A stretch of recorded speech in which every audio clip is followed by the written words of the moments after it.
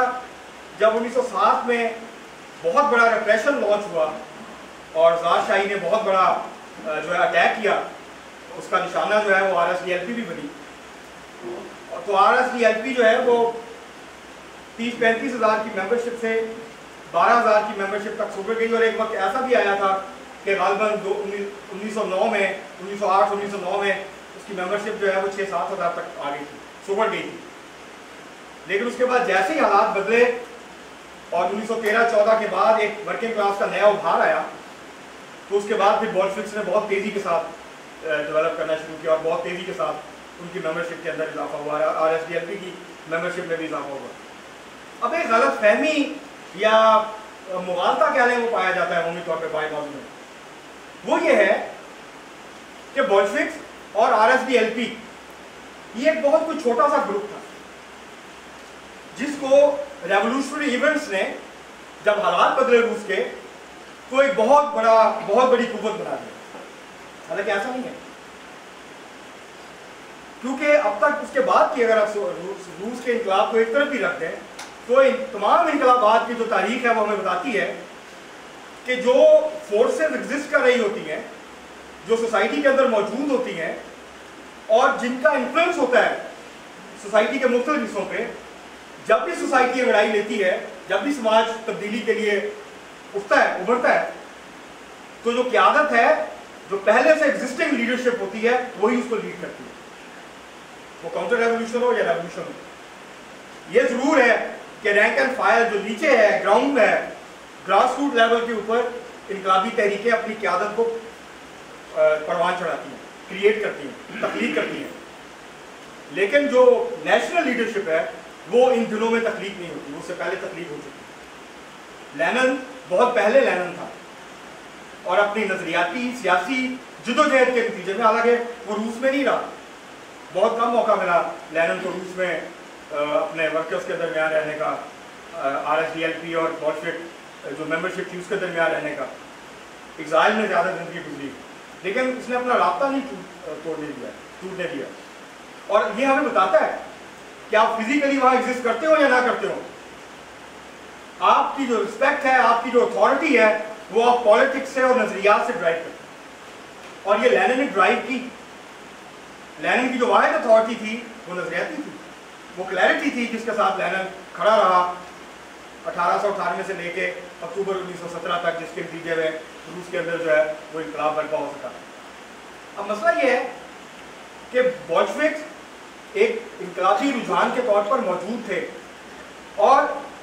1914-15 میں محنت کشوں کی بہت بڑی تعداد کو وہ اپنے نظریات پر جیت چکے تھے. لیکن اس کا ہرگز مطلب نہیں ہے کہ پورا بولشوک دھڑا، ان کی سینٹرل کمیٹی، اس کی پوری قیادت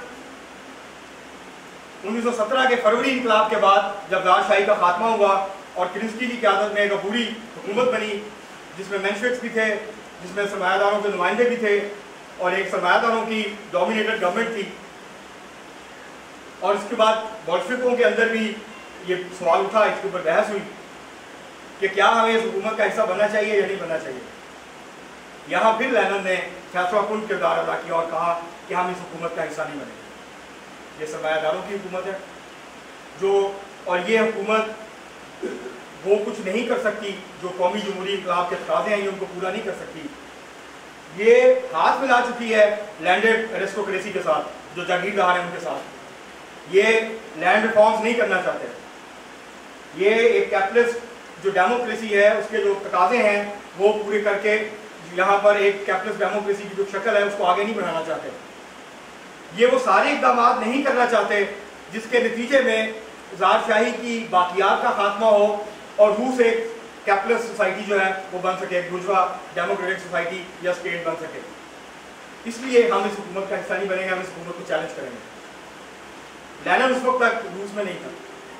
لینن اس وقت سوئٹزرلینڈ میں تھا. اس دوران لینن نے نیگوشیٹ کیا. اس میں سوئٹزرلینڈ کے لیڈنگ کامریڈ تھے، ان کا بڑا اہم کردار تھا جرمن کے ساتھ، اور انہوں نے کہا کہ آپ اگر مجھے واپس جانے دیں، مجھے فیسیلیٹیٹ کریں روس میں واپس جانے پہ، تو میں یہ جو جنگ ہے روس کی جرمنی کے ساتھ اس کے خاتمے کے لیے کوشش کر سکتا ہوں. اور پھر لینن واپس پہنچے اپریل میں، اور یہاں سے ایک فیصلہ کن جو سٹیپس ہیں، جو ایونٹس ہیں، ان کا آغاز ہوتا ہے، جس کا اختتام پھر اکتوبر 1917 کے انقلاب پہ ہوا۔ لینن نے اپریل تھیسس دیا، 10 نکات تھے، میں اس کی ڈیٹیل میں نہیں جانا چاہتا، اور ان 10 نکات میں سے ہی لینن نے جو انقلاب کے 3 نعرے تھے، امن، روٹی اور زمین، ان کو ڈرائیو کیا۔ اس کا دوسرا نعرہ تھا تمام طاقت، ریاستی طاقت سوویٹس کے پاس، آل پاور ٹو سوویٹس، اور تیسرا نعرہ تھا down with the Kerensky government, professional government. اور یہ وہ 3 نعرے تھے جس نے ایک نظریاتی سمت جو ہے وہ واضح کر دی تھی کہ بولشوکس اب کس طرح سے آگے بڑھیں گے اور کس قسم کی تبدیلی وہ روس کے اندر لانا چاہتے ہیں۔ اپریل تھیسس نے وہ نظریاتی، سیاسی اور انقلابی حکمت عملی کی وہ بنیادیں فراہم کر دی تھی جس کی بنیاد پر پھر بولشوکس آگے بڑھے اور انہوں نے انقلاب کیا۔ لیکن معاملہ یہی ختم نہیں ہوا۔ لینن کا فرام دا شروع سے یہ خیال تھا کہ روس کے اندر انقلاب کرنے کے لیے اگر ہم پوری RSDLP بھی جیت لیں تو شاید وہ کافی نہ ہو، ہمیں جو لیفٹ کے دیگر ٹینڈنسیز ہیں، جو مختلف پارٹیز ہیں، مینشوکس ہیں، ان کا جو بیسٹ ایلیمنٹ ہے اس کو بھی جیتنا ہے، اس کو بھی اپنے نظریات کے اوپر جیتنا ہے، اس کو اپنے ساتھ ملانا ہے۔ جو سوشلسٹ ریولوشنریز ہیں، جو کسانوں کی روس کی سب سے بڑی پارٹی تھے،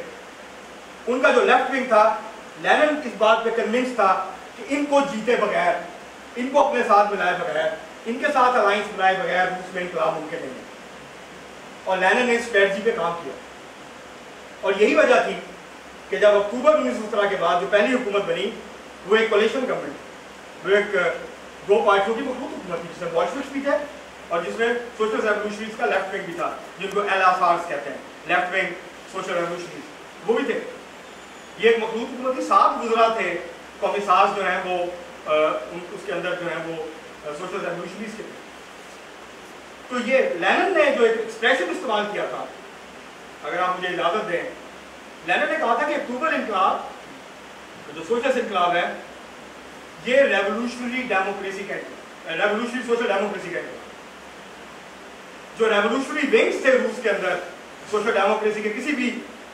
جتنی بھی پارٹیاں تھیں ان سے ان کا تعلق تھا، تو لینن نے اس کے لیے ایکسپریشن یوز کیا کہ یہ انقلابی سوشل ڈیموکریسی کا انقلاب ہے اکتوبر انقلاب کا۔ میرے خیال سے اس سے بہتر شاید ڈیفائن نہ کیا جاتا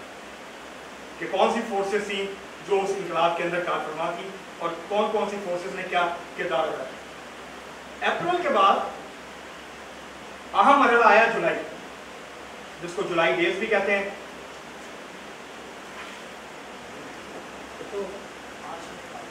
میرے پاس مزید ہے، okay thank you. July days جس کو کہتے ہیں، جولائی اپرائزنگ بھی کہتے ہیں، یہ ایک ایسا مرحلہ تھا کہ اگر لینن انٹروین نہیں کرتا اور ڈیسائسولی انٹروین نہیں کرتا، اور لینن کی اگر اتھارٹی نہیں ہوتی انٹروین کرنے کی اور کنونس کرنے کی، تو روس کا انقلاب وہیں ناکام ہو جاتا۔ ہوا یہ کہ جب کینسکی گورنمنٹ نے اٹیک کرنا شروع کیا اور ایک ریپریشن لانچ کیا، بہت بڑا ریپریشن تھا، ٹروٹسکی گرفتار ہوا، بے تماش اور سینٹرل کمیٹی کے ممبرز گرفتار ہوئے، ورکرز کو گرفتار کرنا شروع کیا، جو سپاہیوں کی سوویٹس تھی ان کے لوگوں کو گرفتار کرنا شروع کیا۔ ایک بڑا کاؤنٹر آفینسو تھا، کیونکہ وہ محسوس کر رہے تھے کہ بولشوکس آہستہ آہستہ اس سمت کی طرف بڑھ رہے ہیں جہاں پر ناگزیر طور پہ فیصلہ کن تصادم ہوگا، اور وہ اسے بچنا چاہ رہے تھے۔ اس سے پہلے ہی وہ چاہتے تھے کہ انقلابی قوتوں کو کچل دیا جائے۔ تو سوویٹس جو تھی، سپاہیوں نے مارچ کیا پیٹروگراڈ پہ، ورکرز نے پیٹروگراڈ کے اوپر مارچ کیا۔ ورکنگ کلاس کی جو موومنٹ تھی اس وقت وہ 2 حصوں میں تقسیم تھی۔ جو باشعور پڑھتے تھے، جو ایڈوانس لیئرز تھی ورکنگ کلاس کی، سپاہیوں کی، کسانوں کی، وہ ریولوشن کے لیے تیار تھے۔ لینن کا خیال یہ تھا کہ جو پسماندہ پڑھتے ہیں، جو وائڈر لیئرز ہیں ورکنگ کلاس کی، سپاہیوں کی، کسانوں کی، وہ ابھی انقلاب کے لیے تیار نہیں ہے، اور اگر اب ہم نے کوشش کی طاقت سے قبضہ کرنے کی تو ہم کچل دیا جائے گا، ہمیں شکست ہو جائے گی۔ ہمیں ان کو اپنے ساتھ لینا ہے، ایڈوانس لیئرز کو، اور جو بیکورڈ پسماندہ لیئرز ہیں جو بعد میں وہ نتائج اخذ کرتی ہیں، جو ایڈوانس لیئرز جو ہیں وہ بہت پہلے فورس ہی کر لیتی ہیں، تو ان کو ان کے درمیان جو تعلق تھا اس کو نہ ٹوٹنے دینا، یہ لینن کی بہت بڑی کنٹریبیوشن تھی، اور اس کا بہت بڑا اس کے اندر جو ہے وہ کنٹریبیوشن تھا، اس کا آرگومنٹ تھا. اس نے ان کو سمجھایا، وہ ناراض ہوئے، اور بہت مشکل وقت تھا یہ لینن کے لیے بھی اور باقی ریولیوشنریز کے لیے بھی، ریولیوشنری قیادت کے لیے بھی، کہ وہ صبر کے ساتھ وضاحت کریں. اسی وقت لینن نے پھر یہ اس وقت کہا تھا کہ صبر کے ساتھ وضاحت کرنے کی ضرورت ہے، اور آرگومنٹ کیا، ان کو دلائل کے ساتھ جیتا اور کہا کہ یہ وقت نہیں ہے. اس کے بعد دوسرا اہم مرحلہ اگست میں آیا، جب ریئیکشنری جنرل تھا جس کو کرنسکی نے چیف آف آرمی اسٹاف بنا دیا تھا، chief of general staff, general Kornilov, اس کو اس نے ہٹایا، کسی وجہ سے ان کا اتحاد ہوا، تو اس نے اعلان کیا کہ وہ پیٹروگراڈ پہ اٹیک کرے. یہ وہ مرحلہ تھا فروری سے اگست تک لینن کرنسکی کی گورنمنٹ کے خلاف تھا، اس کے ساتھ کسی قسم کا تعاون کرنے سے انکاری تھا. لیکن یہاں لینن نے ایک بالکل ڈفرینٹ پوزیشن لی، اور لینن نے کہا کہ ہم کرنسکی کی گورنمنٹ کے ساتھ مل کے جنرل کارنلوف کا جو رد انقلاب ہے اس سے نپٹیں گے، اس کے خلاف لڑیں گے. اس کے اوپر بہت بحث ہوئی، سینٹرل کمیٹی میں بھی بحث ہوئی، بولشوک رینکس ہیں جو رینک اینڈ فائل تھے اس کے اندر بھی بحث ہوئی، لیکن بالآخر لینن نے پرویل کیا. لیکن وہ اس فیصلے کے نتیجے میں جو ریلوے ورکرز تھے انہوں نے ٹرین چلانے سے انکار کر دیا، اور کارنلوف کی جو فوج تھی وہ کبھی پیٹروگراڈ نہیں پہنچ سکی. یہ لینن کی ایک اور بہت بڑی کنٹریبیوشن تھی ریولیوشن کو بچانے میں، اور یہ ظاہر کرتی ہے لینن کی جو سب سے بڑی خوبی تھی وہ یہ تھی کہ وہ بہت ٹیکٹکس کے حوالے سے، ریولیوشنری اسٹریٹجی کے حوالے سے بہت لچک تھی. اس کے نظریات کے حوالے سے ایک آپ کو سخت گیری لینن کے اندر نظر آئے گی، لیکن جہاں تک حکمت عملی کا تعلق تھا لینن نے یہ صلاحیت تھی کہ 1 گھنٹہ پہلے کیا ہوا فیصلہ اگر اس کے سامنے آ جائے گا یہ غلط ہے، اس کو فوری طور پر تسلیم کرتا تھا، تبدیل کرتا تھا، اور حالات کے مطابق فوری طور پہ اپنے آپ کو ڈھالنے کی جو صلاحیت تھی وہ باقی ریولیوشنری سے ممتاز کرتی لینن. اور دوسرا لینن کی میں یہ ضرور بات کرنا چاہتا ہوں، لینن کی ایک اور بڑی خوبی جو اسے دیگر انقلابیوں سے ممتاز کرتی ہے، نمایاں کرتی ہے، وہ یہ تھا کہ لینن نے کبھی بھی سیاسی اور نظریاتی مسائل کو تنظیمی طور پہ طے کرنے کی کوشش کی. اس نے کبھی تنظیم کے ڈسپلن کا حامی تھا، ایک سینٹرلائز آرگنائزیشن کا حامی تھا، ڈیموکریٹک سینٹرلزم کا اسٹرانگ بلیور تھا، لیکن اس کے باوجود اس نے کبھی ایکسپلشنز نہیں کی. RSDLP میں ایک وقت میں 6 فیکشن تھے، ہر فیکشن کا اپنا پیپر تھا، ہر فیکشن کو اپنی میٹنگز آرگنائز کرنے کی اجازت تھی. RSDLP ایک ڈیموکریٹک آرگنائزیشن، اور اس کو ڈیموکریٹک بنانے میں لینن کا بہت بڑا کنٹریبیوشن تھا. اس کے علاوہ یہ جب اگست کا پیریڈ گزرا تو پھر سپٹمبر میں بولشوکوں کے اندر، بولشوک جو دھڑا تھا اس کے اندر ایک فیصلہ کن بحث شروع ہوئی، اور لینن نے یہ کہنا شروع کیا کہ اب وہ وقت آ گیا ہے کہ ہمیں انقلاب کی طرف آگے بڑھنا ہے. اور بہت زیادہ کنفیوژن تھی کیا کرنا ہے، کس طریقے سے کرنا ہے، کیونکہ کچھ لیڈرز ایسے تھے سینٹرل کمیٹی کے جو روس کی جو جنگ تھی جرمنی کے ساتھ اور باقی محاذوں پہ اس کی حمایت کر رہے تھے. کامینیو اس میں اہم نام تھا، وہ جنگ کا سپورٹر تھا. جو بولشوک دھڑے کی سینٹرل کمیٹی تھی وہ ہر چیز پہ متفق نہیں تھی، ان کے درمیان شدید اختلافات تھے. اور لینن کا کردار اس لیے فیصلہ کن تھا کیونکہ ٹروٹسکی کا تعلق بولشوک دھڑے سے نہیں تھا، وہ ایک اور بڑا آئیڈیالوگ تھا، لیکن اس کا اپنا دھڑا تھا، اور بولشوکوں میں اس کی وہ اتھارٹی نہیں تھی جو اتھارٹی لینن کی تھی. وہ لینن کی بات کو سنتے تھے، وہ لینن کو بڑا مانتے تھے، استاد مانتے تھے، اور اس کی جو کنٹریبیوشن تھی اس کو ایکسیپٹ کرتے تھے، اس لیے اس کی اتھارٹی تھی. ٹروٹسکی کی وہ اتھارٹی نہیں تھی. لیکن جب مئی میں ٹروٹسکی واپس آیا تو لینن نے اس کو بولشوک دھڑے کے ساتھ شامل کیا، اور اس کا ایک اپنا اہم کردار تھا انقلاب کے اندر.